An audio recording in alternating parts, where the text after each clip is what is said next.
Est-ce qu'il y a un problème Bamileke au Cameroun? Moi, je dirais catégoriquement oui. Mais le problème Bamileke, ce n'est pas Maurice Kamto.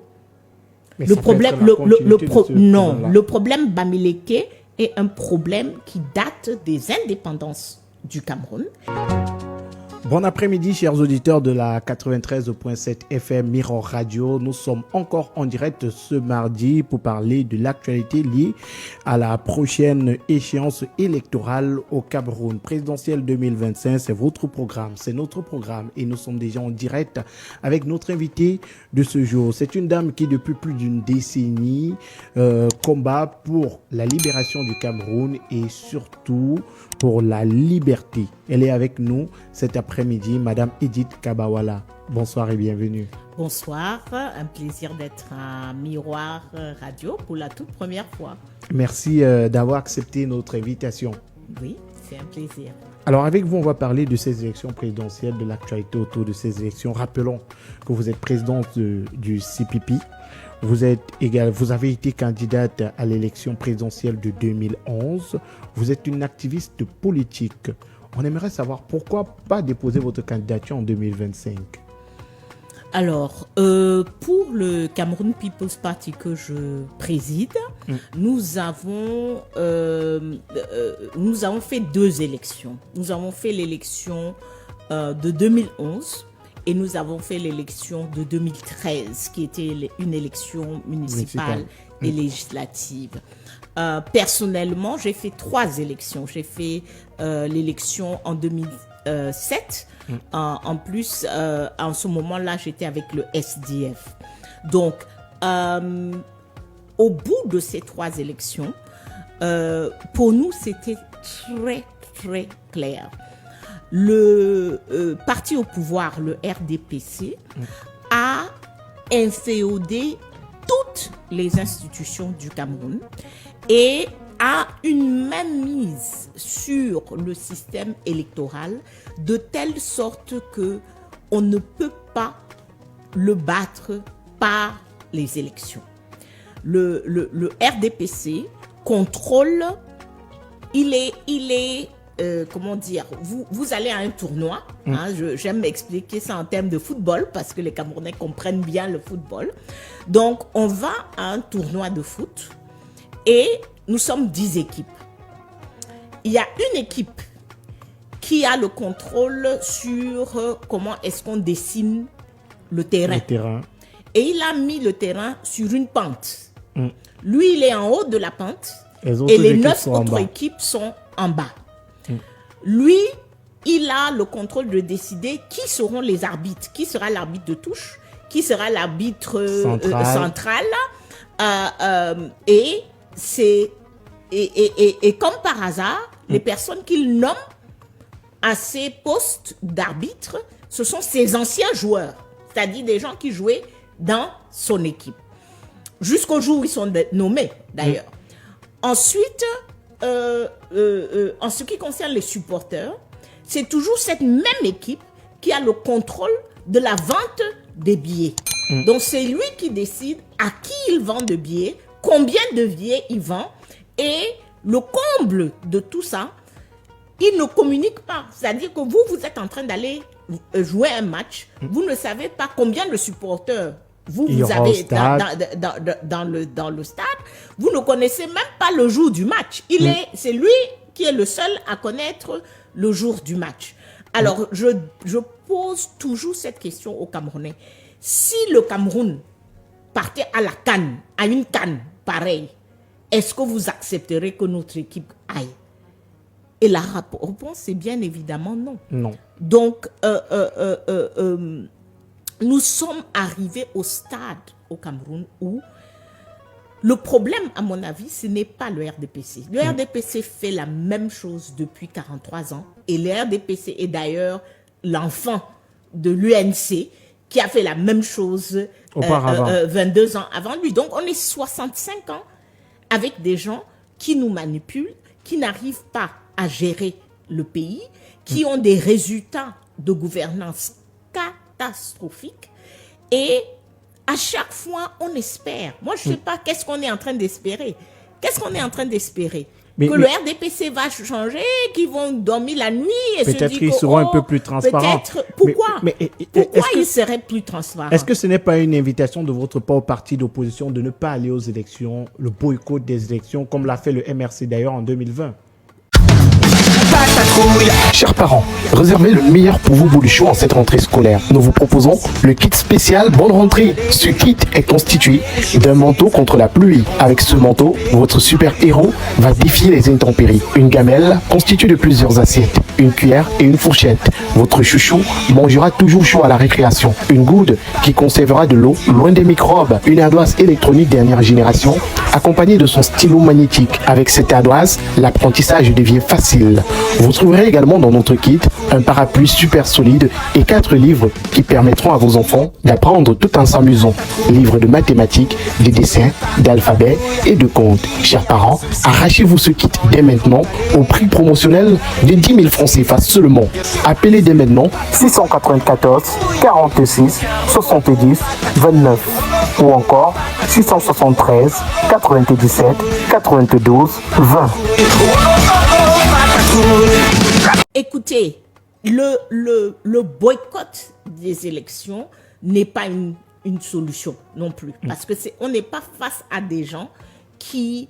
quand on fait le boycott, c'est qu'on a des décideurs qui sont sensibles. Mais vous n'êtes pas allé à l'élection qui se disent non. Ce qu'il y a lieu de faire, ce qui a lieu de faire, c'est que l'ensemble des partis politiques au Cameroun, avec les citoyens camerounais, parce qu'on ne peut pas faire ça seul. Ce n'est pas une question des partis politiques.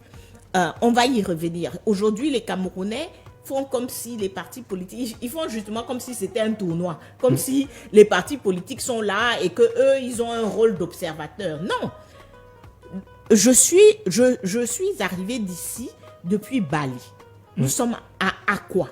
Le nombre de nids de poules, nous sommes incontable. En plein centre de la plus grande ville du Cameroun, du poumon économique du Cameroun, et on a une gestion de la cité qui fait qu'on ne peut pas circuler. Je ne parle pas de la périphérie, je parle bien du centre de la ville. Donc, à nous de décider, est-ce que nous voulons continuer à participer à une mascarade, parce que c'est une mascarade, ou bien est-ce que nous allons bâtir la coalition qu'il faut, qui n'est pas une coalition de candidature. Ça, c'est la chose, excusez-moi, la chose la plus, j'allais dire un mot un peu plus... Ne plus parlez fort. pas comme Jeune Afrique. La chose la plus ridicule. Non, on reviendrait sur Jeune Afrique. Des sujets de cette émission. Parce que ce qu'eux, ils ont dit, c'est une absurdité. Mais la chose la plus absurde, c'est de penser qu'on va faire... Voilà quelqu'un, je vous ai dit, le terrain est sur une pente. Tous les arbitres sont ses anciens joueurs. Tous les personnes dans les gradins sont ses supporters. Mais vous dites que... Quoi? Qu'en étant en bas de cette colline-là, si vous vous mettez tous ensemble, vous allez monter la colline? Non. Ça sera toujours possible. La réponse, c'est non. Oui, mais aujourd'hui, nous sommes à quelques jours de l'élection présidentielle seulement. Oui. Et on sait que l'élection de Cameroun, c'est l'organe qui est chargé de réguler, de contrôler et surtout d'accompagner ces candidats-là qui se lancent dans cette élection présidentielle. Est-ce que vous nous dites par là qu'on ne devrait pas faire confiance à Elecam? Absolument pas. Elecam nous a déjà donné les preuves par tous les moyens possibles. Je commence par la composition d'Elecam. Que dit la loi et quelle est la réalité d'Elecam? La loi dit que Elecam est un organe indépendant. La loi dit que Elecam a le contrôle sur la gestion des élections. Quelle est la réalité? Il y a 18 membres sur le conseil d'Elecam. 14 d'entre eux étaient membres du comité central du RDPC le moment de leur nomination. Vous, par quel miracle ils seront indépendants? Par quel miracle ils seront indépendants? Autre chose, pour qu'un organe, une institution soit indépendant, parce que les membres de l'ECAM sont nommés par le président de la République, qui lui-même est joueur dans le match qui va se Parce jouer. qu'il a une équipe. Non, lui-même est joueur. Il est l'avant-centre De son équipe. De son équipe. Hein? Qui est le RDPC. Qui est le RDPC. Donc, et c'est lui qui nomme les gestionnaires, hein, du match. Maintenant, parlons d'un autre aspect de l'indépendance de l'ECAM. Si l'ECAM devrait être réellement indépendant, une des choses qui rend une institution indépendante, c'est que son budget n'est pas dépendant de l'exécutif. Ça veut dire qu'on aurait un budget ELECAM qui est voté par l'Assemblée nationale, qui va directement chez ELECAM, qui lui permet alors de se déployer. Qui ne passe pas par l'État du Cameroun. Qui ne passe pas par l'exécutif. Okay. Par l'exécutif, c'est-à-dire par le président, qui est un joueur dans le tournoi. Donc, ça, ce n'est pas le cas. Et au finish, qu'est-ce que nous voyons? Nous voyons un ELECAM qui non seulement n'est pas indépendant, mais qui aujourd'hui, on peut le dire haut et fort, n'est pas techniquement compétent. Une des choses clés dans cette élection, c'est l'absence d'une liste électorale complète, publiée, pour que tout le monde puisse publiera voir. cette liste par ELECAM? Sur son site. Sur son site. Donc la publication peut être numérique. Aujourd'hui, bien sûr. Parce que l'un des arguments qu'ils ont évoqué, c'est le fait qu'il n'y a pas un mur suffisant pour afficher la liste du fichier électoral camerounais. Les Camerounais ne sont pas les premiers, c'est pas le premier pays au monde pour faire des élections. On fait une liste numérique et qu'est-ce qu'on constate? Aujourd'hui, il y a une liste sur le site d'ELECAM. Qu'est-ce que nous constatons? On a parlé du CPP tout à l'heure et vous avez parlé de qu'est-ce qu'il faut faire, parce que nous on ne va pas aux élections. Qu'est-ce qu'il faut alors faire? Il faut se mobiliser, il faut mobiliser les Camerounais autour de leurs droits. Avoir des élections justes, libres, transparentes, c'est notre droit en tant que Camerounais. Et donc nous devons nous battre pour obtenir ces élections-là. Donc nous, on le fait autour d'une plateforme qui s'appelle Stand Up for Cameroon. Stand Up for Cameroon, on a fait un travail au niveau de Stand Up for Cameroon. Et qu'est-ce que nous avons constaté? Il y a des mineurs sur la liste des ELECAM. Et je ne parle pas des personnes qui ont 16 ans et puis vous pouvez les confondre pour 18 ou pour 20 ans. Non, je parle des mineurs qui visiblement ont 8 ans, 10 ans. Des enfants avec photo qui sont sur cette liste. Nous avons trouvé des personnes décédées, des personnes de grand renom. Vous allez trouver un Joseph Ouna sur la liste, vous allez trouver le père de Eto'o-Fils sur la liste, des personnes qui ont fait l'objet de très grand deuil sur le plan national. Nous avons trouvé sur cette liste actuellement des dizaines de milliers de personnes qui sont inscrites sans photo. Vous savez ce que ça veut dire? Que quelqu'un soit inscrit sans photo. Donc, il est sur la liste. Il va pouvoir voter. Mais vous ne pouvez pas l'identifier. Donc, on est dans une situation, on est à quelques jours, des heures des élections. Et nous, voilà le fichier électoral avec lequel Mais est-ce que vous pensez que c'est un problème de compétence ou alors c'est fait exprès? Il y a, à mon avis personnel, c'est les deux. C'est-à-dire qu'il n'y a pas une volonté d'avoir une liste transparente, fiable, vraiment une liste digne de ce nom pour une élection. À partir du moment où vous n'avez pas la volonté de faire ça, vous faites alors du n'importe quoi. Il y a des problèmes techniques. ELECAM a dit qu'ils sont en train de nettoyer la liste. Le toilettage. Donc, nous demandons Par exemple, pour les morts, vous toilettez comment? Puisqu'au Cameroun, il n'y a pas une base de données des personnes décédées. Ouais. Donc, vous faites ce toilettage comment? Expliquez-nous. Peut-être ils ne se présenteront pas le jour du vote. C'est quoi le nom? Ils disent qu'ils sont en train de toiletter la liste. Donc, ça veut dire qu'ils sont dans leur bureau et qu'ils vont épurer ces noms de la liste. Et la question, c'est comment on le fait? Comment est-ce que vous êtes en train de le faire? Expliquez-nous techniquement. C'est notre droit de le savoir. Et si eux, ils étaient des personnes sérieuses, en train de vouloir vraiment faire une liste électorale digne de ce nom, ils nous expliqueraient la méthodologie par laquelle ils sont en train de faire. Donc, il y a à la fois le fait que, parce que c'est une mascarade, personne n'a intérêt à ce qu'il y ait une liste électorale vraiment fiable. À partir de ce moment-là, on fait un peu de n'importe quoi en ce qui concerne la gestion de cette liste. Et on se retrouve avec Elekam qui est jugé par beaucoup de partis de l'opposition comme organe non transparent. À côté d'Elekam, on a le Conseil constitutionnel et vous avez, comme dans le cas d'Elekam récemment, critiqué la composition du Conseil constitutionnel. Absolument. Vous pensez que les membres du Conseil constitutionnel ont un parti pris? C'est la même chose que dit la loi. La loi camerounaise dit que le Conseil constitutionnel est un organe indépendant. C'est un organe qui est supposé être le dernier régulateur de la société. C'est-à-dire que vous le savez très bien, tout État a 3 branches. Vous avez l'exécutif. Ça, c'est le gouvernement. L'État RDPC, comme on l'appelle. Hein, ça, c'est le gouvernement.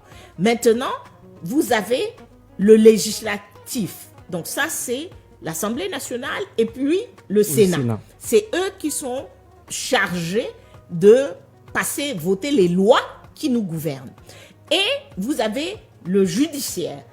Tous les tribunaux, du tribunal de première instance jusqu'à la Cour suprême et jusqu'au Conseil constitutionnel font partie du système judiciaire. Ce système est supposé être impartial.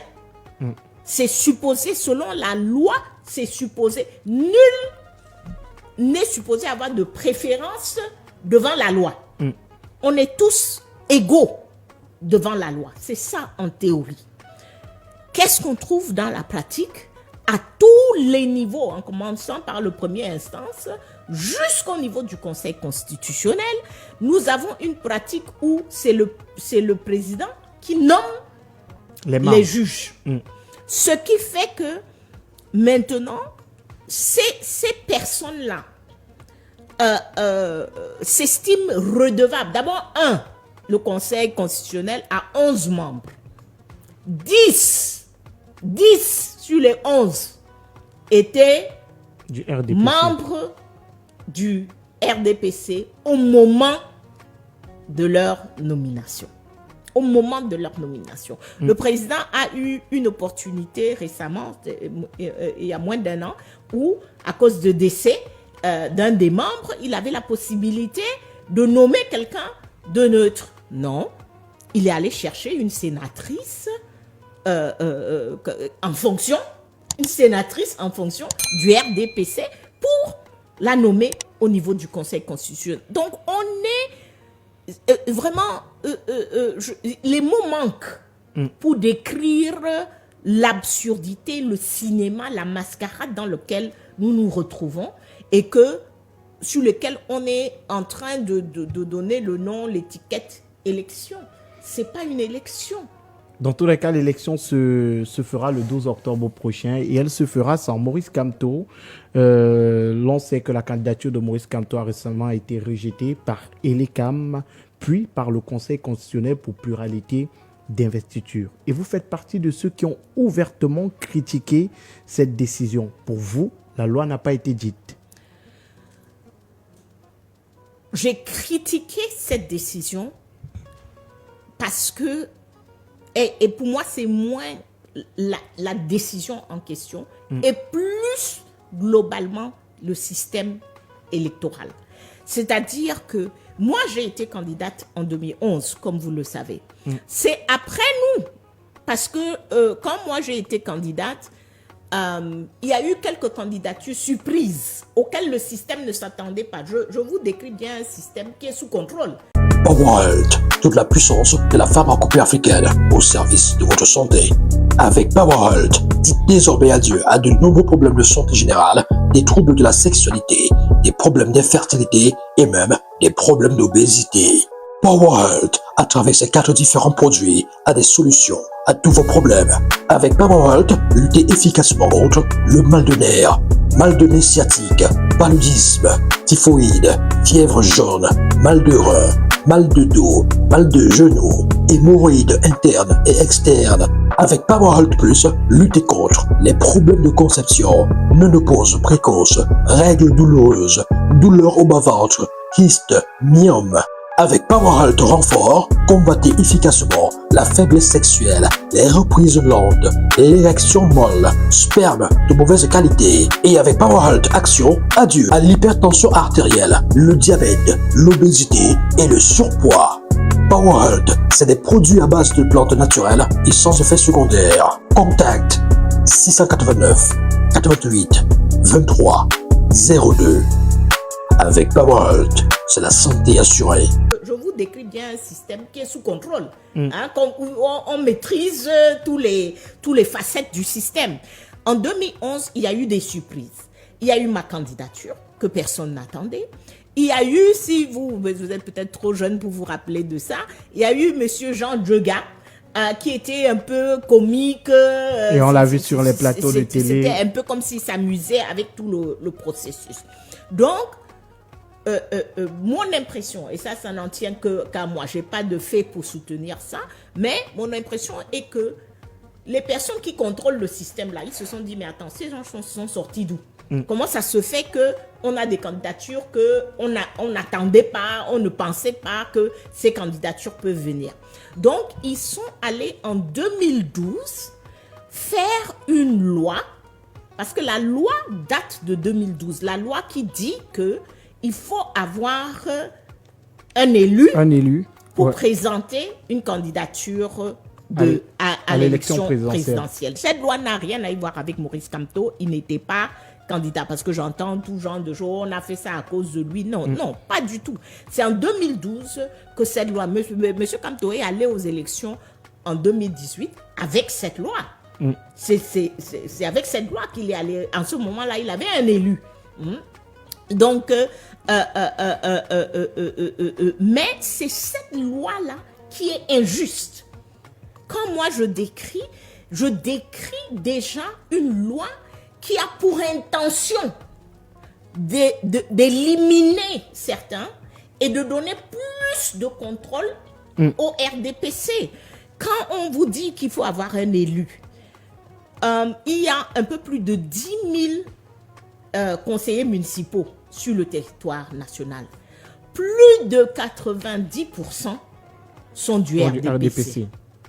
Donc, quand on exige des partis politiques qui doivent avoir un élu, c'est un moyen d'éliminer et de violer le droit des Camerounais où la Constitution dit que tout Camerounais a le droit. Vous avez le droit de vous présenter, j'ai le droit de me présenter, si vous respectez les critères. Et si on respecte les critères, alors si ceux qui sont au contrôle commencent à créer des critères qui n'arrangent qu'eux-mêmes, il y a violation de l'intention qu'il y a dans la Constitution, du droit qui est garanti par la Constitution. Donc, pour moi, c'est cette loi-là qu'il faut décrire. Le reste, pour moi, c'était le cinéma habituel. Moi, je n'avais, à partir du moment où le MRC n'avait pas d'élu, pour moi, c'était assez clair qu'il se mettait en position où les personnes qui décident, pas en fonction des droits de chaque Camerounais, mais en fonction de ce qu'eux, ils pensent être bon pour eux-mêmes, pour se maintenir au pouvoir, allaient manipuler ça dans tous les sens. Et croyez-moi, ils n'en font qu'à leur tête. C'est-à-dire qu'aujourd'hui, ils peuvent laisser Monsieur Kamto compétir parce qu'ils estiment que, bon, on va le battre tout de même. Et après, demain, ils peuvent décider que on ne va pas le laisser compétir. Donc, le problème n'est pas une décision. Parce que si on se cantonne à une décision par rapport à un individu ou bien par rapport à un parti, on se trompe complètement. Il y a un monsieur qui a été recalé de manière, je dirais, encore plus injuste. Monsieur Zipan. Monsieur Gouette. Monsieur Gouette. Monsieur Gouette, Jean-Blaise Gouette, qui a la raison pour laquelle on lui a dit que on a rejeté sa candidature au départ, c'était qu'il n'avait pas apporté la preuve d'inscription sur la liste électorale. Quand il vient pour le recours, il vient avec sa carte d'électeur. Mais et on le refoule quand même. Mais dans les textes, on dit le certificat d'inscription sur la liste électorale. Non. Encore une fois, on est face à la Cour constitutionnelle. La Cour constitutionnelle interprète la plus haute loi de la nation. C'est quoi la plus haute loi de la nation? Tout Camerounais a le droit de se présenter. Si ce monsieur n'a pas donné le certificat, le certificat sert à quoi? C'est une preuve. Prouver qu'on est inscrit. C'est une preuve qu'on est inscrit. Et donc, quand il fait recours et il prouve de manière absolue qu'il est inscrit, on ne peut plus rejeter sa candidature. Donc, il y a des choses... on constate qu'on est face à un régime qui décide. Nous, on veut 12 compétiteurs. C'est ça qui nous arrange cette fois-ci. Et puis, on veut que ce soit Paul, Pierre et Jean et Marie. Et puis, on veut que ce soit tel parti. On est face, je le dis tous les jours, nous vivons en dictature au Cameroun. Les gens pensent que la dictature veut dire que l'armée est dans la rue tous les jours et qu'on nous tape. Non, la dictature veut dire tout simplement que nous vivons dans l'arbitraire et qu'il n'y a pas de règle. Il n'y a pas de règle. Il y a quelqu'un qui décide. Aujourd'hui, la règle est ici. Après, vous allez faire ce qu'il a décidé. Il te dit, non, en fin de compte, la règle est là. Donc, et voilà la situation dans laquelle on se retrouve. Vous pensez que ce problème, au-delà de Maurice Kamto, est le problème que tous les opposants camerounais pourraient avoir. Et on a d'ailleurs vu lors de ce contentieux post-électoral, beaucoup d'opposants qui ont été mis de côté. Et tout à l'heure, vous avez parlé du boycott. Donc, ce que nous avons à faire, ce que l'opposition camerounaise doit comprendre et ce que les Camerounais doivent comprendre, c'est que l'enjeu électoral, c'est avant les élections. C'est bien avant les élections. C'est-à-dire que là où nous devons faire bloc, là où nous devons faire coalition, c'est pour exiger des règles de jeu équitable qui sont transparents et justes. C'est pas pour aller jouer le jeu qui est pipé et puis commencer. Moi, j'avais une question pour. Je suis désolée. Si je prends un parti, prenons 3, le SDF, le PCRN, le MRC. La question que nous on leur posait, c'est où est-ce que vous allez? C'est pas vous qui étiez aux élections en 2018. Vous êtes tous sortis le lendemain en nous disant il y a fraude, le jeu est pipé, les règles ne sont pas bonnes, etc., etc. Pendant 7 ans, voilà, c'est pendant ces 7 ans-là où il y a l'enjeu. Pendant 7 ans, on doit faire bloc, qu'on s'aime ou on ne s'aime pas ou Voilà là où l'opposition doit faire bloc pour exiger et amener les Camerounais à exiger des règles transparentes. Mais non, toutes ces personnes-là font pratiquement aucun travail sur 7 ans. Je vais me taire sur certaines choses et hop, en 2025, on repart aux élections. Mais on a quand même vu des militants ou alors des partis politiques qui se sont battus pour cette loi électorale pour qu'elle soit plus libre, pour qu'elle soit plus transparente. Non. On a vu des recours. Non. On a vu, même sur les plateaux de débat. Excusez-moi, le SDF, le MRC, je crois qu'il y a quelques-uns qui ont fait des recours, mais je suis désolée, c'est là où moi je vais être dure avec l'opposition. Quand ils le font individuellement, quand ils se lèvent la nuit, ils disent à personne, ils disent pas au reste de l'opposition, ils ne disent pas à la société civile, ils ne disent même pas aux Camerounais que nous sommes en train d'aller faire un recours. Qui veut faire bloc avec nous? Qui veut qu'on aille ensemble? Mais qu'ils y vont seuls, ils font ça pour pouvoir battre campagne avec pour pouvoir dire c'est nous le parti qui a fait. Et parce qu'on sait à qui on a affaire. On connaît ce régime. On sait que si vous y allez seul, rien ne va se passer. On a déjà tous fait ça 1001 fois. On sait que notre seule chance, c'est de créer un rapport de force et que ce rapport de force-là, ça se crée non seulement avec les autres partis politiques, ça se crée avec la société civile, ça se crée avec les Camerounais. Je pose toujours la question aux gens.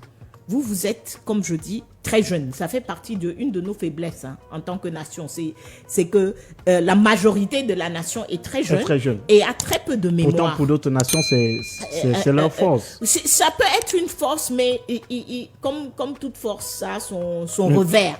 Parce que les années 90, le seul moment, dans les 65 ans que j'ai décrit tout à l'heure, le seul moment où on a failli, où on était proche de descendre ce régime, c'était les années 90. Et il faut alors repartir aux années 90 et se poser la question, qu'est-ce qu'on a fait? Voilà. Qu'est-ce qui a marché à cette époque que nous ne sommes pas en train de faire maintenant?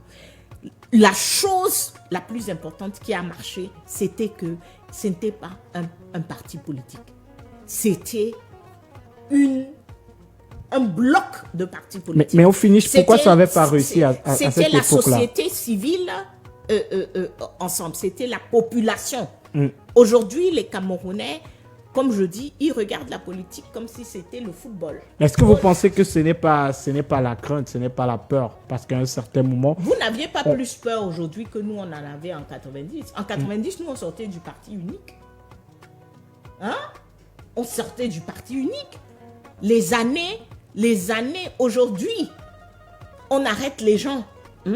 Mais, pour la plupart, on sait où ils sont. Il y a des pratiques de disparition qui existent encore. Mais, pour la plupart, on savait où ils sont. Nous, on sortait des années où les disparitions, on sortait d'une époque où moi, je ne pouvais pas faire cette émission avec vous. C'était impossible, impensable. Donc, vous n'avez pas plus peur que... On a raison d'avoir peur face à des gens qui ont des armes et qui peuvent tirer.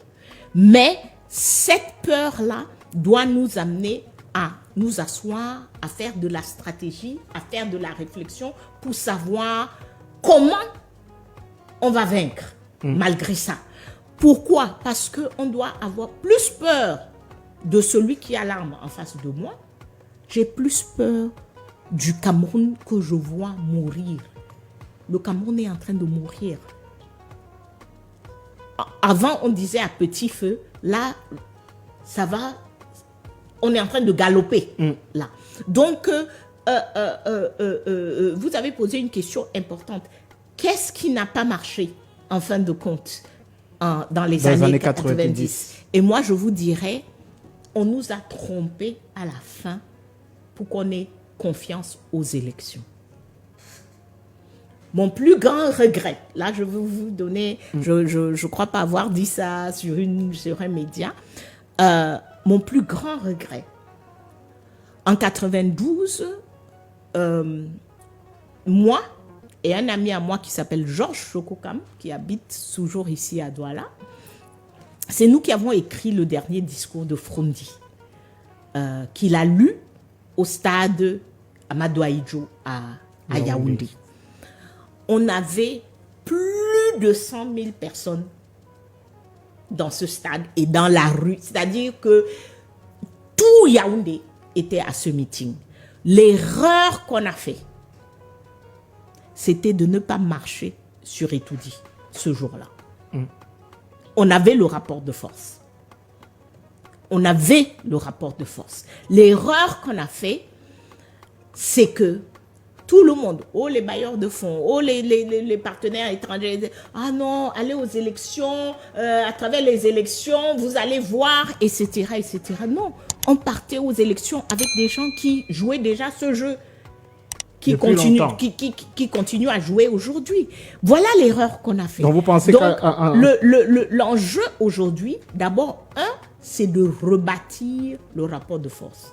Tant qu'on n'a pas de rapport de force, tant que nous ne sommes pas face à ce régime, on n'est pas un bloc en tant que parti politique, en tant que société civile et en tant que citoyen camerounais. Moi, j'étais une citoyenne en 90. Je n'avais pas de parti politique. J'étais une citoyenne engagée. Et on était très, très nombreux et nombreuses. Donc, tant qu'on n'engage pas les Camerounais, tant que les Camerounais se disent « Oh, ça c'est... Ils ont encore fait quoi? Ils ont encore dit quoi? Ils ont encore... » Regardez à distance. Tant qu'ils regardent à distance, ce régime va décider de leur vie. Chers parents, réservez le meilleur pour vos bolichons en cette rentrée scolaire. Nous vous proposons le kit spécial Bonne Rentrée. Ce kit est constitué d'un manteau contre la pluie. Avec ce manteau, votre super-héros va défier les intempéries. Une gamelle constituée de plusieurs assiettes, une cuillère et une fourchette. Votre chouchou mangera toujours chaud à la récréation. Une goude qui conservera de l'eau loin des microbes. Une ardoise électronique dernière génération accompagnée de son stylo magnétique. Avec cette ardoise, l'apprentissage devient facile. Vous trouverez également dans notre kit un parapluie super solide et 4 livres qui permettront à vos enfants d'apprendre tout en s'amusant. Livres de mathématiques, de dessins, d'alphabet et de comptes. Chers parents, arrachez-vous ce kit dès maintenant au prix promotionnel de 10 000 francs CFA seulement. Appelez dès maintenant 694 46 70 29 ou encore 673 97 92 20. Et on connaît, ça fait 43 ans qu'ils décident pour nous. On connaît le résultat de ces décisions. Et là, on parle du Conseil constitutionnel qui est l'organe suprême au Cameroun. Et l'on sait qu'on se retrouvera encore certainement dans les prochains jours devant ce Conseil constitutionnel-là. Mais Maurice Kamto, aujourd'hui, qui est qualifié par beaucoup comme l'un des opposants avec le plus de militants au Cameroun, aujourd'hui qu'il ne part pas à l'élection présidentielle, est-ce un échec de l'opposition camerounaise déjà? Mais est-ce qu'il n'y avait pas une cible déjà sur le dos de Maurice Kamto? Est-ce que son éviction de cette élection-là n'avait pas été préparée? C'est un échec pour le Cameroun qui n'aille pas aux élections. Quand on a des élections dignes de ce nom, on veut que les meilleurs prétendants aillent à ces élections. C'est ça qui est bon pour le pays. Hein?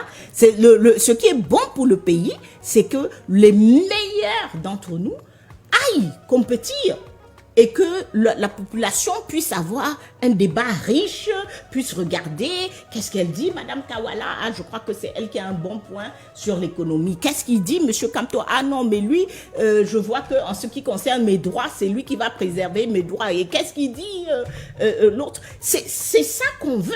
C'est ça c'est ce type de compétition qui a pour résultat que le meilleur va gagner et que le pays va avancer. Donc, c'est un échec pour le Cameroun que la personne qui était numéro 2, parce qu'il faut pas oublier ça, et officiellement, il était numéro 2 à l'élection de 2018. C'est un échec pour nous tous qui ne soit pas allé à cette élection sur un jeu comment on dit en boxe, c'est quoi? Technical knockout, hein? Sur un jeu technique, pas parce que il n'est pas qualifié, pas parce que il a fait quelque chose de mauvais. Comme vous avez dit, il a fait 7 ans à bâtir son parti politique.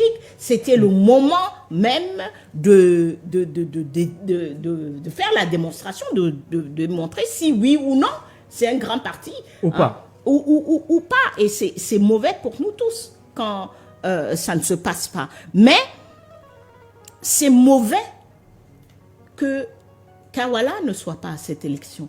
Parce que moi, je n'y suis pas parce que je ne veux plus être présidente du Cameroun. Pas du tout. Je n'y suis pas parce que les règles sont mauvaises. On change les règles aujourd'hui. Je dépose ma candidature demain. Donc, on a créé un environnement où on n'est pas en train de permettre au pays de voir les meilleurs émerger pour gérer le pays. Maintenant, est-ce que M. Kamto était une cible ou pas? Pour moi, je crois que je l'ai dit à une télé, dès que il y avait cette question d'avoir un élu, je craignais que les dés sont pipés. Je craignais que les ficelles s'arrangeaient pour que il ne puisse pas compétir. Et vous pensez que le régime a peur de Maurice Kamto comme opposant? Non. Honnêtement, non. Honnêtement, on n'a pas créé le rapport de force. Ok. On n'a pas créé le rapport de force pour faire peur à ce régime. Donc Maurice Kamto, même à l'élection, n'aurait rien changé. Non, ils ont choisi qu'ils ne compétissent pas. Mais il aurait compéti, ça n'aurait rien changé. À mon avis. Et ce n'est pas une question de Maurice Kamto ou Joshua aussi. C'est le système qu'ils ont bâti actuellement. Et nous, le reproche qu'on doit faire à l'opposition camerounaise est celui de ne pas bâtir le rapport de force. Voilà, c'est le seul reproche. Et on sait que c'est difficile, on sait que les conditions dans lesquelles ils nous mettent sont difficiles, mais on sait aussi que c'est ça la baguette magique. Et on a également remarqué, Maurice Kamto a été disqualifié suite au dépôt de candidature de Dieudonné Yebga, qui s'est présenté comme président du Manidem. Sur un plateau de télé, vous êtes revenu sur les événements qui ont conduit Anissé Kane à la tête du Manidem en 2018. Oui. Et est-ce que vous pouvez nous raconter l'histoire? Écoutez, encore une fois, le problème au Cameroun, si vous regardez un incident ou un fait, à la fin, vous allez vous tromper d'analyse. Le problème de fond des partis politiques au Cameroun, c'est quoi? C'est M. Atanganji. Le Minat. C'est-à-dire que nous avons toujours vécu au Cameroun dans une situation où les partis politiques, comment dire, on est un pays qui sort du parti unique, en théorie, sur le papier, mais dans la culture, dans la mentalité, etc., on est resté dans le parti unique. Et le garant de ça a toujours été le Minat. Quels que soient les Minat, ça a toujours été le ministère qui assure la prépondérance du RDPC sur le terrain. Mais la particularité que nous voyons avec M. Atanganji, que on n'a jamais vu avec un autre ministre avant, c'est que lui, il est à la fois la tutelle des partis politiques et il est l'un des plus grands joueurs pour le RDPC. Et il confond systématiquement les deux rôles. C'est M. Atanganji. On est en train de voir la majorité présidentielle qui se met en place. C'est M. Atanganji personnellement qui négocie avec les partis politiques pour créer la majorité présidentielle. Et comme il faut qu'il négocie avec des gens, il a je ne sais même pas comment qualifier ça, c'est plus qu'une maladresse, et un sens de ne pas respecter la loi, de ne pas respecter les droits. Donc, il entre à l'intérieur des partis politiques pour créer le trouble qui va lui permettre de négocier avec quelqu'un au sein de ce parti politique. C'est ce qu'il a fait avec le CPP, qui est mon parti, en 2017, en prévision pour 2018. Et au même moment, il crée les mêmes troubles au sein du Manidem et au sein de l'UPC. Donc, on voit, il y a un communiqué qui cite nos trois partis, le même communiqué qui me destitue de la présidence du CPP, c'est le même communiqué qui destitue Yebga de la présidence du Manidem. Et c'est le même communiqué qui destitue le président de l'UPC, d'une des branches de l'UPC. Donc, on est dans le même communiqué. Et donc, j'attirais l'attention que, attention, le problème n'est pas M. Atangandji d'aujourd'hui qui agit. Le problème sur lequel, depuis très longtemps, depuis beaucoup d'années, on aurait dû faire bloc en tant que parti politique. C'est l'ingérence du MINAT. C'est l'ingérence du MINAT au sein de nos partis politiques, quels que soient les partis politiques. Et comme nous n'avons pas fait bloc en tant que toute l'opposition pour lui dire, monsieur, vous ne pouvez pas faire ça dans un seul parti, eh bien, il a pris des ailes, il fait l'ingérence dans tous les sens, et aujourd'hui, on se retrouve avec ce qui s'est passé avec le Manidem. Donc, est-ce que c'est Anissé Kane qui est réellement le président du Manidem? Est-ce que c'est Dieudonné Yebga? Moi, je n'en sais rien. Parce que ça, c'est comment dire, la cuisine interne d'un parti politique. Mais ce que je sais, c'est qu'il y a la main d'Atangandji dedans. Et ça, c'est problématique. Est-ce que vous pensez que Maurice Kamto s'est fait rouler dans la farine? Puisque vous parlez d'une certaine familiarité qu'il y aurait eu entre le MINAT et Anissé Kane à une certaine époque. Non, je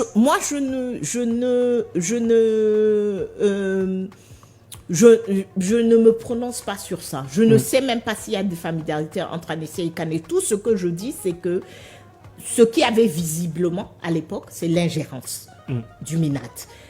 Avec qui il jouait, qu'est-ce qu'il a fait là-dedans, etc. Ça, je n'ai aucune idée. Je ne me prononcerai pas là-dessus. Et encore moins sur si Maurice Kamto s'est fait rouler ou pas. Ou pas. Il y a quelques jours seulement sur RFI, Achille Bembe parlait de l'exclusion de Maurice Kamto et il pensait que l'exclusion de Maurice Kamto est à caractère tribaliste. Quel est votre avis sur la question? Je crois que M. Bembe a tout faux. Je suis désolée. Je pense que Maurice Kamto aurait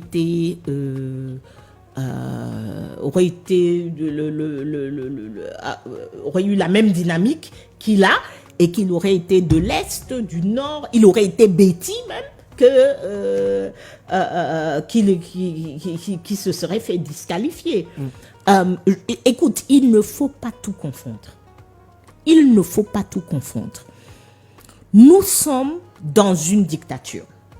En dictature, le dictateur cherche n'importe quel facteur pour vous opprimer. Nous sommes un pays avec une histoire. Donc, est-ce qu'il y a un problème Bamileke au Cameroun? Moi, je dirais catégoriquement oui. Mais le problème Bamileke, ce n'est pas Maurice Kamto. Le problème Bamileke est un problème qui date des indépendances du Cameroun et qui a, comme beaucoup de problèmes, n'ont jamais été traités et qui aujourd'hui a été intégré à certains niveaux de la culture camerounaise et qui est un problème qu'une fois qu'on s'est débarrassé de ce régime, il faut qu'on s'assoie et qu'on en discute. Il y a un problème bamileke au Cameroun, comme il y a un problème anglophone au Cameroun, qui est un problème qui date de l'indépendance, qui est un problème qui n'a jamais été géré et qui est un problème qui se traduit aujourd'hui dans beaucoup d'éléments de la culture camerounaise. PowerHealth, toute la puissance de la pharmacopée africaine au service de votre santé. Avec PowerHealth, dites désormais adieu à de nombreux problèmes de santé générale, des troubles de la sexualité, des problèmes d'infertilité et même des problèmes d'obésité. PowerHealth, à travers ses 4 différents produits, a des solutions à tous vos problèmes. Avec PowerHealth, luttez efficacement contre le mal de nerfs, mal de nez sciatique, paludisme, typhoïde, fièvre jaune, mal de rein, mal de dos, mal de genoux, hémorroïdes internes et externes. Avec PowerHealth Plus, luttez contre les problèmes de conception, ménopause précoce, règles douloureuses, douleurs au bas-ventre, kystes, myomes. Avec PowerHealth Renfort, combattez efficacement la faiblesse sexuelle, les reprises lentes, l'érection molle, sperme de mauvaise qualité. Et avec PowerHealth Action, adieu à l'hypertension artérielle, le diabète, l'obésité et le surpoids. PowerHealth, c'est des produits à base de plantes naturelles et sans effet secondaire. Contact 689 88 23 02. Avec PowerHealth, c'est la santé assurée. Il y a un problème, il y a un problème anglophone comme il y a un problème nordiste au Cameroun, qui est un problème qui a son origine dans l'indépendance du Cameroun, dans la première présidence du Cameroun, et qui n'a jamais été réglé, et qui aujourd'hui est rependu, voit ces éléments rependus. Il ne faut pas... oui, il y a un problème bamileke. Oui, il y a des manifestations de ça où les gens disent, quand j'entrais ici, j'entendais un peu du n'importe quoi par des gens qui disent des choses à la radio. Mais c'est comme les anglophones, on les appelle les anglophiles. On n'appelle pas les gens les bamenda. Les gens, quand on veut dire que tu es bête, qu'on doit t'utiliser, etc., on n'appelle pas le bamenda. On n'appelle pas les nordistes, les wadjo, les moutons. Nous, donc, on a des problèmes réels, profonds, comment on dit, qui ont leur marque dans notre histoire, mais à chaque fois, c'est d'abord le colon, parce que beaucoup de ces problèmes ont leur origine même avec le colon. C'est d'abord le colon qui, pour imposer sa dictature, a créé des divisions pour pouvoir régner. Ensuite, on a eu Ahidjo qui a continué dans certaines de ces divisions. Ensuite, on a eu Biya qui a continué dans certaines de ces divisions. Cela ne veut pas dire que Maurice Kamto a été éliminé parce qu'il est bamileke. Pourquoi en 2018 il était quoi? En 2018 il était quoi? En 2018 on a jugé qu'il n'était pas un opposant suffisamment sérieux pour renverser le régime. Non. Tous les régimes, tous les opposants qui ont pris une certaine envergure dans ce pays ont été menacés. Tous les opposants ont été menacés. On est face à une dictature. Dès que lui, et il est même le seul, la dictature, ils sont seuls là-bas à déterminer que celui-ci me dérange. L'autre ne me dérange pas. Vous le savez, ça. Vous savez que il y a parfois, on enferme quelqu'un, vous demandez que, mais celui-ci aussi, il a fait quoi? Regardez Mbouama-Sok. Regardez Mbouama-Sok, qui se faisait, il toussait, ce monsieur, il toussait, on venait le chercher. Vous allez dire que c'est à cause du fait qu'il est bassa? Non. Il faut pouvoir analyser et faire la part des choses. Parce que sinon, On a beaucoup de problèmes au Cameroun. On a beaucoup de problèmes. Et on a besoin de nous débarrasser de ce régime pour faire face à ces problèmes. Mais il ne faut pas créer davantage, il ne faut pas inventer d'autres. Moi, je ne sais pas d'où Achille Mbembe tient son raisonnement. C'est un historien. Non, ça ne suffit pas. Ça ne suffit pas. Je suis désolée. Il faut qu'il nous dise, c'est même pas de l'histoire, il est en train de parler de l'actualité. Donc, quand il parle de cette actualité, qu'il nous dit d'où il tient cela. Donc, et encore une fois, est-ce qu'il y a des personnes à Yaoundé qui estiment que un Bamileke ne devrait jamais être président? J'en suis certaine. Est-ce qu'il y a des gens à Yaoundé qui estiment qu'un anglophone ne devrait jamais être président? J'en suis certaine. Est-ce qu'il y a des gens à Yaoundé qui estiment qu'on ne doit plus jamais remettre le pouvoir aux nordistes? J'en suis certaine. On est face à une dictature qui manipule le tribalisme pour se maintenir au pouvoir. Et comment résoudre ce problème de tribalisme aujourd'hui? Parce qu'on le sait, la société camerounaise est gangrénée par ce problème-là. Dans les rues, ça se vit, ça se sent. C'est encore pire sur les réseaux sociaux. Alors, quand vous dites dans les rues, ça se vit, ça se sent, je ne vis pas les mêmes rues que vous. Je n'ai pas l'impression que... Je crois d'ailleurs que sur les réseaux sociaux, et moi je crois que c'est à ça qu'on doit faire attention, sur les réseaux sociaux, quelque chose est en train de se fomenter, auquel on doit faire très très attention. Mais dans les rues du Cameroun... C'est un tribalisme hypocrite qu'on vit dans les rues. On fait semblant, mais... non, je n'ai pas l'impression. On ressent dans les quartiers. Je pense que... parce que les Camerounais vivent ensemble dans les quartiers. Les Camerounais se marient. Il y a un tel mélange des Camerounais que je me pose la question, à part, surtout dans les grandes villes, il y a un tel mixage des Camerounais que je dis, nous souffrons du fait que personne n'a jamais bâti la nation camerounaise. Personne n'a jamais bâti l'identité nationale. Personne n'a jamais fait le travail pour que chacun se sente camerounais. Et la nature de l'être humain, ça c'est pas camerounais, la nature de l'être humain, quand les choses vont mal, les gens se replient à leur identité primaire. La tribu, la religion, etc. Parce qu'ils ont besoin de faire face.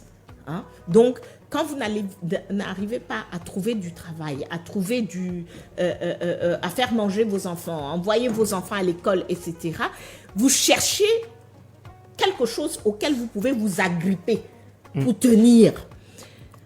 Et souvent, c'est l'identité de base, c'est la religion auquel les gens s'agrippent pour pouvoir tenir. Mais est-ce que d'office le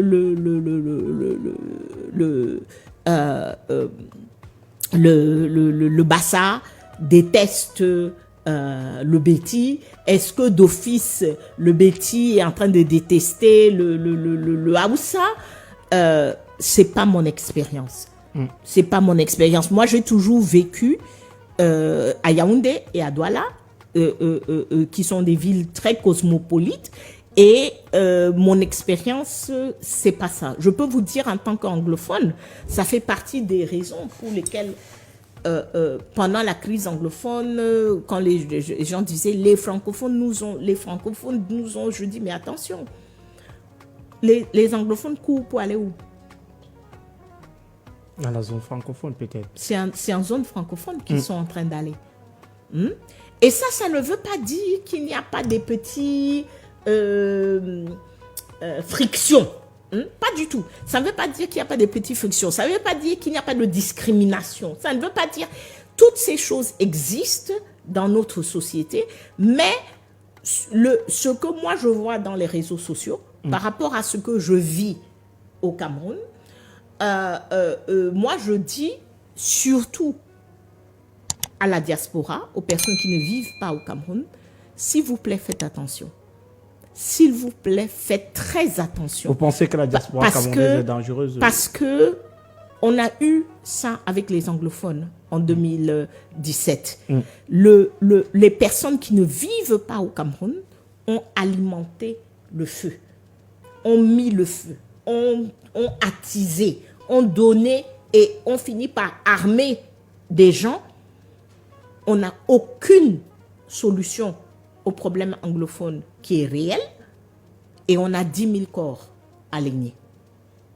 Donc, il faut faire attention. Vraiment, la diaspora, c'est quelque chose de positif pour un pays. La diaspora, c'est des personnes qui vont ailleurs, qui ont d'autres expériences, qui ont de la formation, mais ils doivent faire attention à ne pas dicter à notre place. C'est nous qui vivons le Cameroun. C'est nous qui avons... nous, on doit être dans le lead et eux, ils doivent nous suivre. Parce que c'est nous qui vivons le Cameroun. On ne décide pas. On n'est pas... à partir de 6000 km, on ne décide pas pour quelqu'un là où il est. Sur le territoire. Voilà. Alors, on annonce depuis plusieurs mois déjà une union de l'opposition, une opposition assez particulière, celle de Bello Bouba, Issa Chiroma et Maurice Kamto. Est-ce possible de voir ces trois hommes ensemble pour l'élection présidentielle qui se fera dans quelques jours? On ne dit jamais, jamais, hein, mais je serai renversée. Et pourquoi cela? Renversée sur plusieurs plans. Sur plusieurs plans. Le premier plan, c'est que Bello Bouba, Issa Chiroma ont des comptes à rendre. Ils n'ont pas encore rendu ces comptes. À mon avis. On ne fait pas partie d'un régime pendant 24 ans, pendant 14 ans. L'un, Bello Bouba, sans jamais rien dire, quand les pires des atrocités, les pires des crises, les pires des...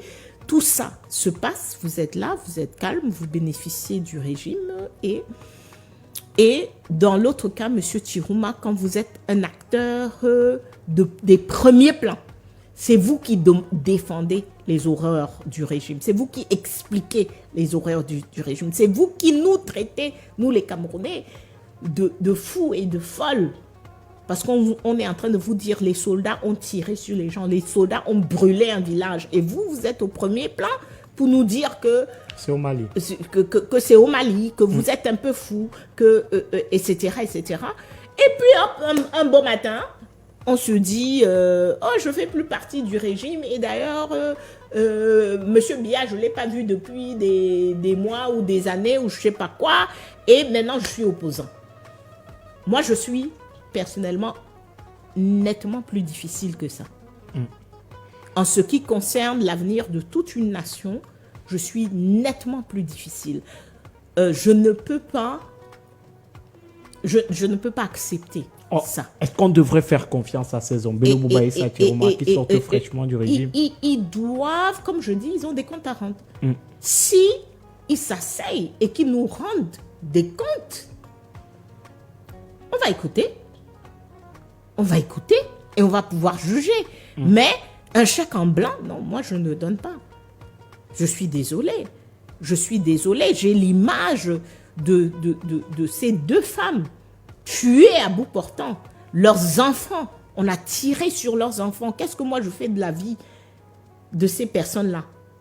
Si je dis, oh là, voilà, venez, maintenant vous avez dit que vous n'êtes plus de ce côté-là. Non, on a des comptes à rendre. Personne n'est, personne n'est un ange. Nous tous, on a des démons. On a des éléments sur lesquels on peut nous demander des comptes. Mais permettez-nous, 43 ans de billard, l'un a été dedans 24 ans, l'autre a été dedans 14 ans. Permettez-nous quand même de vous demander des comptes et vous expliquer et on voit si on peut s'entendre. Donc pour moi, ce serait, je ne vois déjà pas, je ne pense pas, je suis désolée, hein. Moi je dis un peu trop de vérité, ces messieurs-là ne pensent pas qu'ils vont gagner une élection présidentielle. Soyons sérieux. Chers parents, réservez le meilleur pour vos bolichons en cette rentrée scolaire. Nous vous proposons le kit spécial Bonne Rentrée. Ce kit est constitué d'un manteau contre la pluie. Avec ce manteau, votre super-héros va défier les intempéries. Une gamelle constituée de plusieurs assiettes, une cuillère et une fourchette. Votre chouchou mangera toujours chaud à la récréation. Une goude qui conservera de l'eau loin des microbes. Une ardoise électronique dernière génération accompagnée de son stylo magnétique. Avec cette ardoise, l'apprentissage devient facile. Vous trouverez également dans notre kit un parapluie super solide et 4 livres qui permettront à vos enfants d'apprendre tout en s'amusant. Livres de mathématiques, de dessins, d'alphabet et de comptes. Chers parents, arrachez-vous ce kit dès maintenant au prix promotionnel de 10 000 francs CFA seulement. Appelez dès maintenant 694 46 70 29 ou encore 673 97 92 20. Donc, l'enjeu pour eux, c'est en 2026. ok. Il ne faut jamais oublier, je crois que les citoyens oublient que nous sommes des partis politiques. Souvent, heureusement, nos intérêts sont convergents avec ceux du peuple. Mais il y a des moments où les intérêts des partis politiques ne sont pas les intérêts du peuple dans son ensemble. Donc, je crois qu'on a de nombreux candidats qui jouent 2026. Une élection présidentielle, c'est une opportunité de visibilité et de communication politique. Et moi, c'est pas Kawala qui va priver quelqu'un de cela. Vous me connaissez aujourd'hui parce que j'ai été candidate en 2011. Donc, vous avez des gens, c'est ça qu'ils sont en train de jouer. Ils visent les municipales et législatives. Ils ne sont pas en train de jouer les mais est-ce que présidentielles. l'UNDP a besoin de rentrer dans ce jeu pour jouer aux législatives et municipales? L'UNDP, en termes de représentativité, est le deuxième parti au Cameroun. Oui, mais ils peuvent vouloir consolider leur position. Ils peuvent estimer, comme beaucoup l'estiment, que comment dire, les acteurs, les centres de pouvoir au niveau de Yaoundé, au sein du RDPC, sont en train de changer. Et que les meilleures chances qu'ils ont, c'est de ne pas rester dans un accord ancien avec un acteur qui n'est plus celui qui est aux commandes, mais plutôt de sortir de la baraque, renforcer les arrières et revenir pour une nouvelle négociation. Donc, je crois qu'il ne faut pas qu'on fasse comme si tout le monde est là pour faire gagner une présidentielle. Je crois pas. Beaucoup attendent aujourd'hui un mot d'ordre de Maurice Kamto. Ils s'attendent à ce qu'il soutienne un candidat. On parlait d'Issa Thiroban Abelo Bouba. Vous avez pensé que c'est inimaginable. Est-ce que vous pensez que malgré sa disqualification, Maurice Kamto a toujours un rôle majeur à jouer à cette élection présidentielle? Moi, je peux difficilement me prononcer sur ça parce que le MRC a mis tous ses œufs dans le... Maurice Kamto est du Manigem. Non, attendons, il ne faut pas faire les jeux de mots là.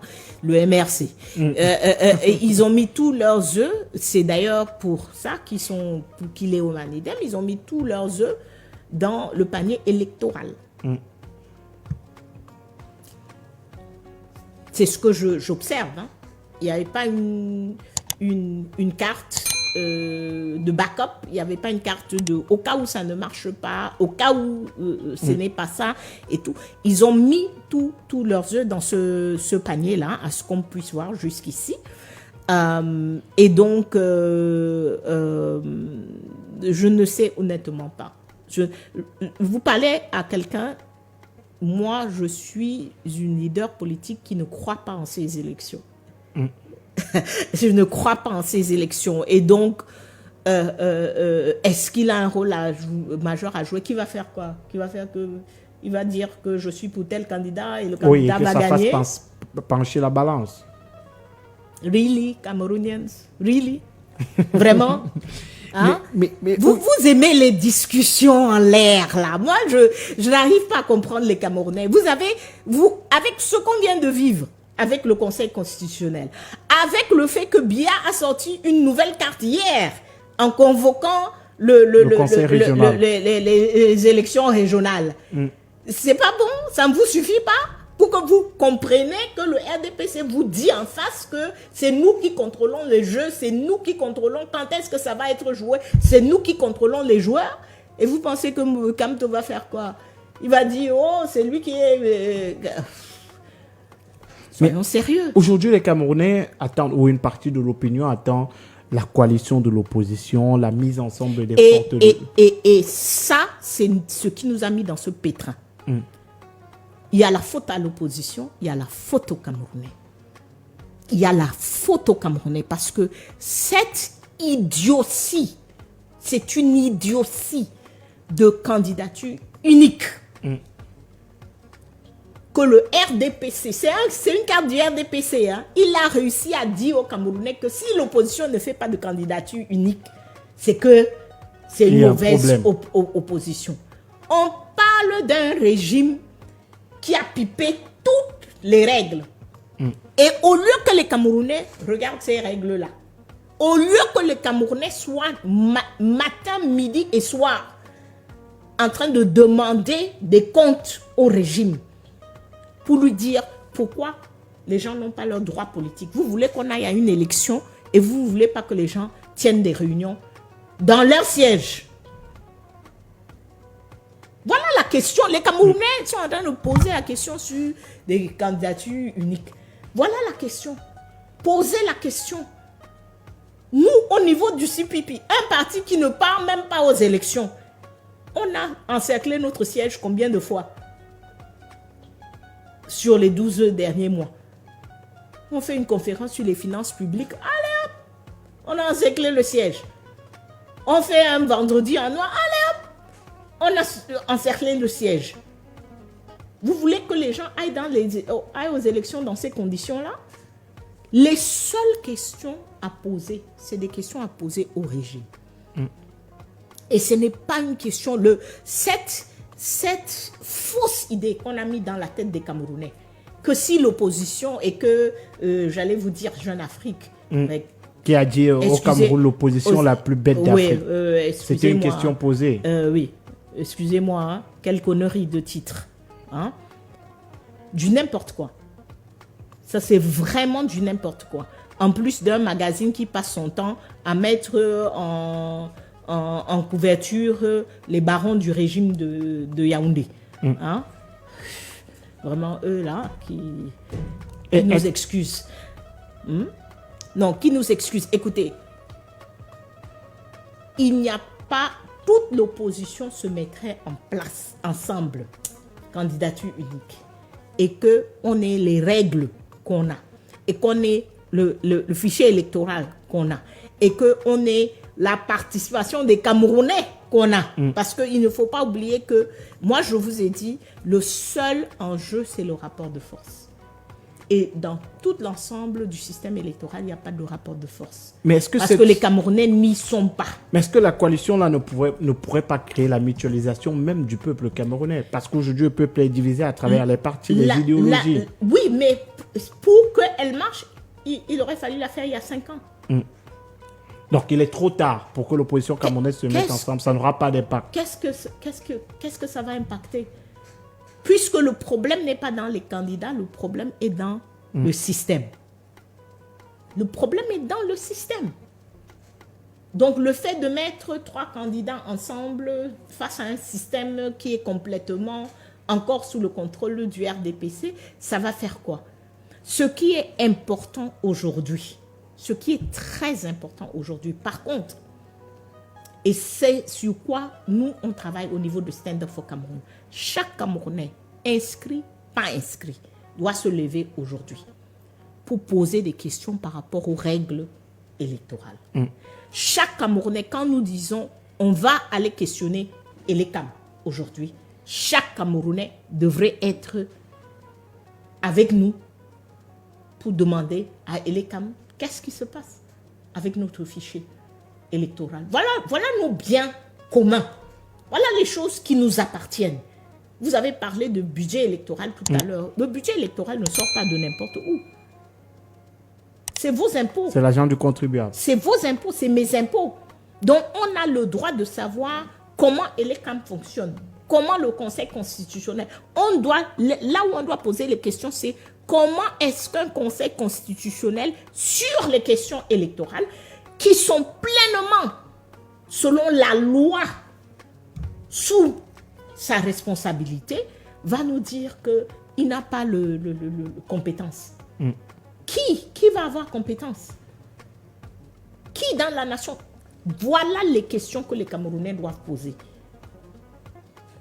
Laissez cette illusion de candidature unique que le RDPC vous a vendu pendant des décennies et des décennies, tout en sachant que ça ne va jamais se produire, parce qu'il a mis tout en place pour que ça ne se produise pas. Pourquoi on doit avoir une candidature unique?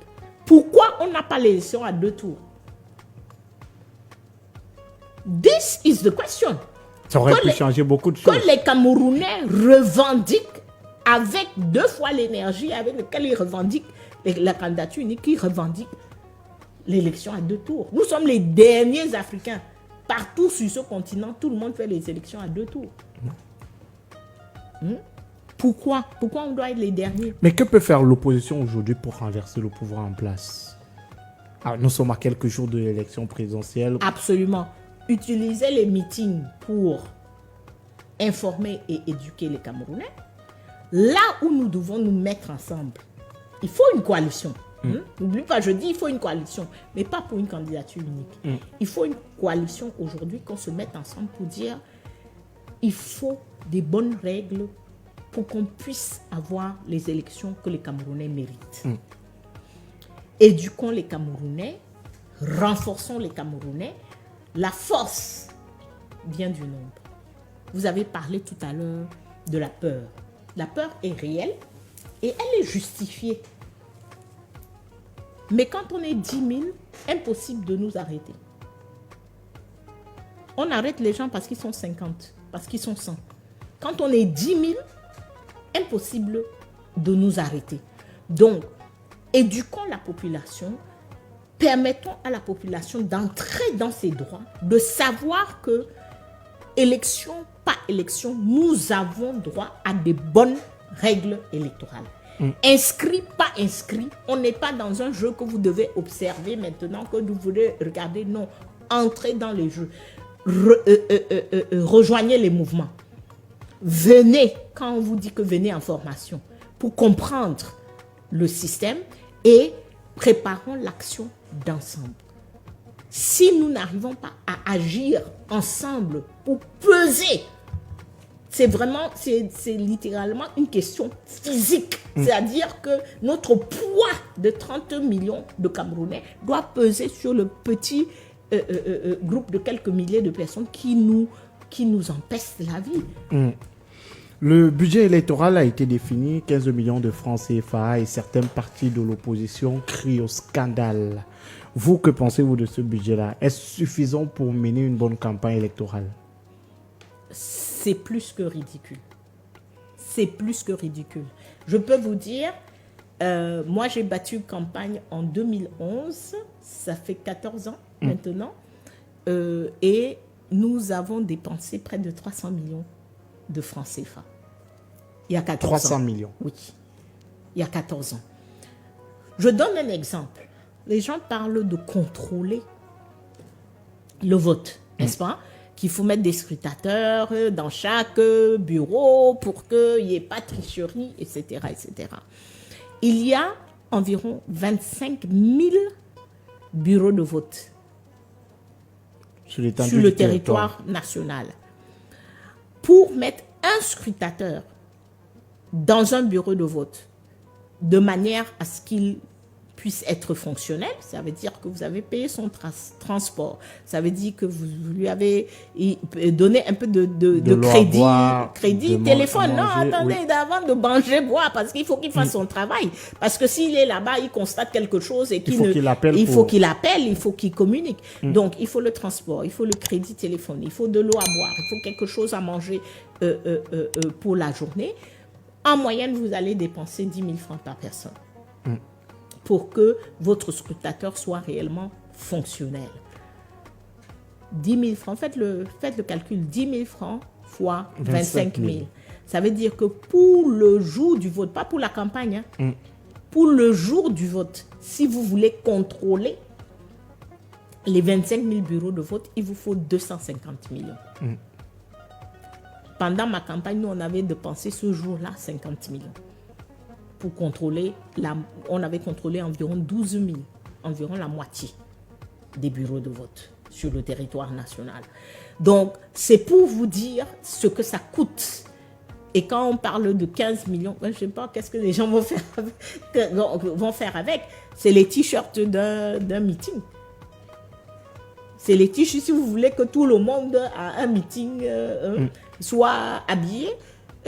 Vous faites un meeting de 5000 personnes. Le t-shirt aujourd'hui, c'est 2000 francs. Le t-shirt, c'est 10 millions. Juste pour vous donner une petite idée. Mais que devraient faire les partis politiques pour avoir les fonds? On a Bélo Bouba qui a lancé une levée de fonds. On a le MRC qui avait anticipé avant l'élection, qu'il avait déjà fait. On a le PUS qui a également lancé une levée de fonds pour recruter cette fois-ci les scrutateurs. Que devraient faire les partis d'opposition pour avoir les fonds nécessaires et mener à bien cette campagne? Ça fait partie des règles du jeu. Ça fait partie de pourquoi nous, au niveau du Cameroun People's Party, au niveau de Stand Up for Cameroun, nous parlons des règles du jeu. Nous parlons des règles du jeu parce que si nous avons en face le parti État, je l'ai dit tout à l'heure, vous avez rigolé, mais on est en train d'entrer en période de campagne.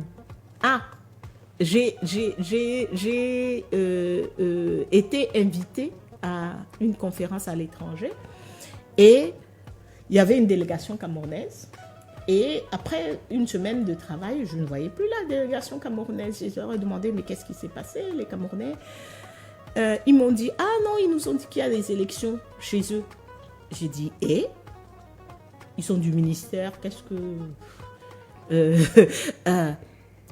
il paraît qu'ils vont battre campagne. Je dis, ok.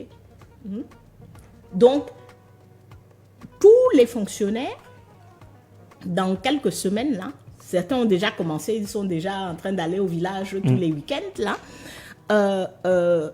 Tous les fonctionnaires seront en mission avec mes impôts, avec vos impôts, pour battre campagne pour leur candidat Paul Biya. Si c'est comme ça qu'on va à l'élection, c'est compliqué. Et qu'aux autres, on donne 15 millions de francs, de francs CFA, c'est compliqué. Pour qu'après les gens nous disent que « Ah oui, mais moi, je ne vois pas l'opposition dans mon village. » Et vous voulez que l'opposition arrive là-bas comment? Et le RDPC qui est là-bas, attention, ce n'est pas le parti qui est là-bas. C'est le sous-préfet, c'est les délégations des ministères. C'est eux qui battent campagne là-bas. Donc, c'est vraiment important qu'on s'attelle sur ces règles du jeu. Bien sûr, les partis doivent faire les levées de fonds. Contribuer, ça aussi c'est très important, que les Camerounais comprennent que contribuer financièrement, c'est militer aussi. C'est ça, militer. C'est-à-dire que vous voulez le changement.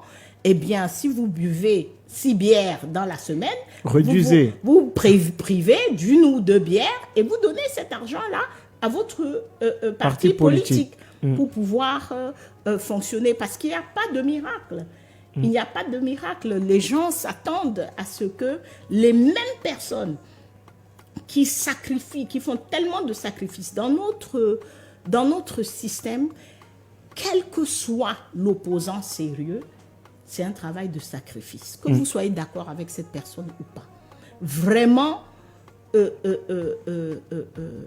aller vaquer à nos occupations. Aller faire... moi, je suis chef d'entreprise. La politique me coûte. Ça me coûte. Je suis ici en train de faire une émission avec vous en plein milieu de la journée de travail. Ça me coûte, la politique, énormément.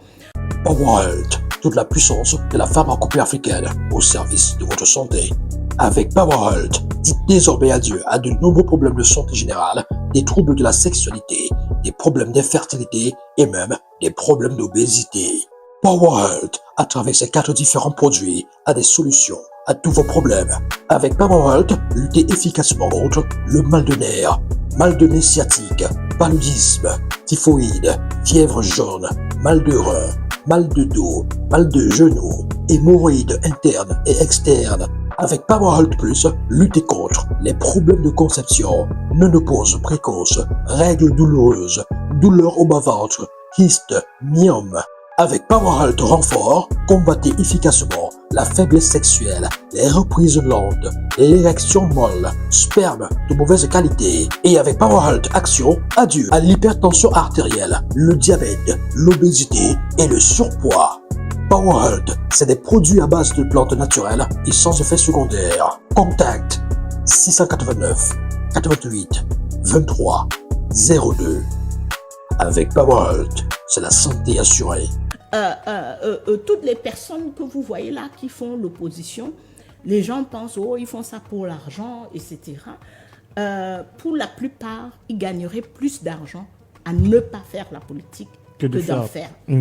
Donc, c'est très important que les Camerounais sachent que s'ils veulent que l'opposition réussisse, ils doivent mettre la main dans la poche. Et peut-être un dernier message aux auditeurs qui nous écoutent et à ceux qui vont nous regarder plus tard à travers les réseaux sociaux. Pour ces élections, quel serait le conseil que vous donnez aux Camerounais? La période électorale, c'est une période politique.